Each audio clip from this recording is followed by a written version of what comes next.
Thank you so much. It's a real pleasure to be back in Singapore, back in the region. It's been a while.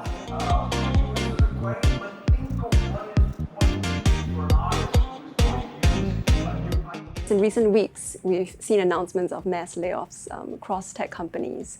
Are we at a tipping point in terms of the tech talent that the industry can absorb? And do you foresee more job cuts? Yeah, I mean, there are a couple of things, right? One is that none of us in the tech industry are also immune from our own business cycles and demand cycles. So sort of setting that aside, here's the interesting data point. LinkedIn has the following observation or data point that there are more tech jobs outside of the tech industry for software engineers. So to some degree, you could say the labor market is going to be resilient, where people are going to be more evenly distributed, right? There's not an auto company that doesn't need software engineers. There's not a healthcare company that doesn't need software engineers.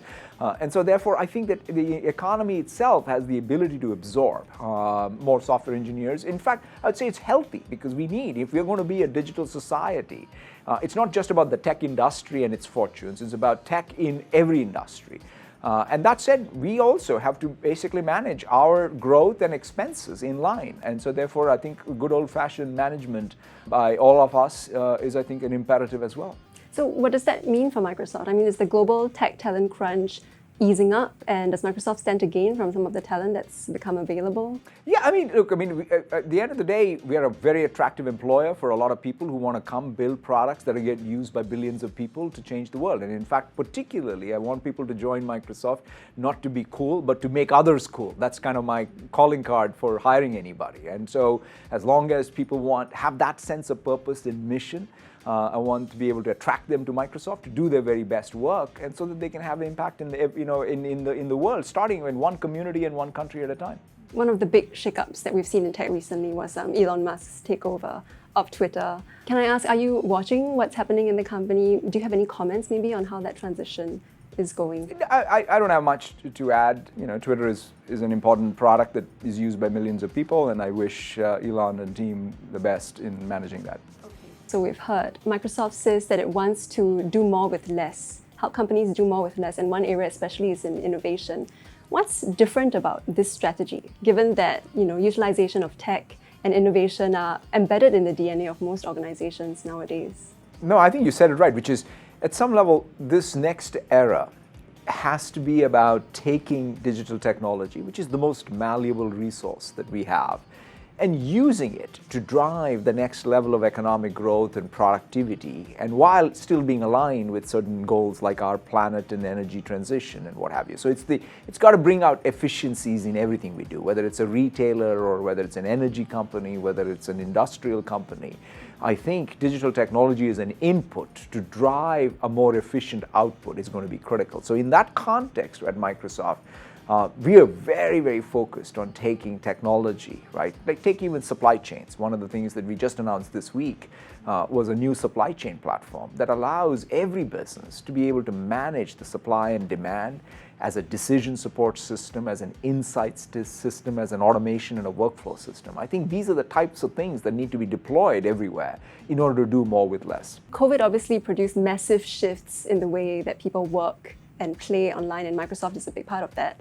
What are some of the assumptions that Microsoft has going forward about the way that things will develop? Yeah, it's a great point because the work as we know it has been upended. It's structurally changed. When we think about even how do we measure productivity, how do we think about productivity? Managers think they have questions around productivity. Workers feel burnt out. So we need to have more data, less dogma, is how I say it, going forward in order to drive what is going to be the new way of working. So for us, what we're doing is we're trying to make sure every business has that digital fabric, right? When you take something like Teams, Teams allows you, even in a hybrid context, right, to meet people, to chat with people, call people, do collaboration, in person or outside. Even business process applications come together.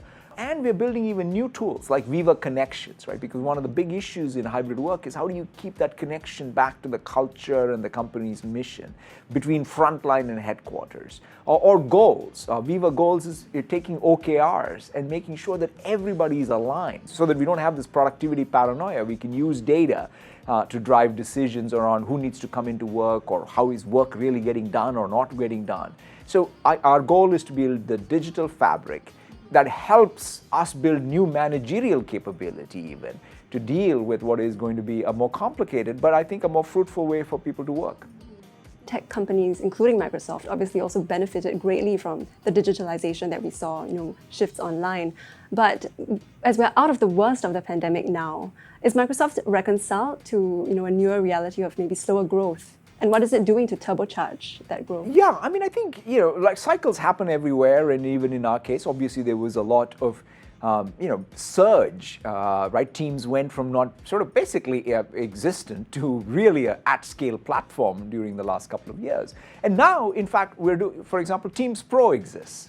So we have now next generation of functionality, or we're building Viva as the next generation suite of productivity. So there's a lot of new innovation from us that will obviously be used to drive our own growth. But the most interesting thing for me, though, is if you think about tech spending as a percentage of GDP, right, is going to grow, right? I can't imagine a next generation retailer who is not going to be great at omni-channel, or a next generation financial company that's not going to think about fintech as core to their business, or a manufacturer who doesn't think about industrial metaverse and digital twins as core part of how they drive efficiency. So if you buy that, then tech spend as a percentage of GDP goes up. But the question in the immediate term, though, is to be there for our customers, to help them do more with less. Because right now, every customer is facing the same macroeconomic headwind. And so the question is, how can we help them really ensure that they're able to get most out of the digital input so that they can drive their output in the most efficient way?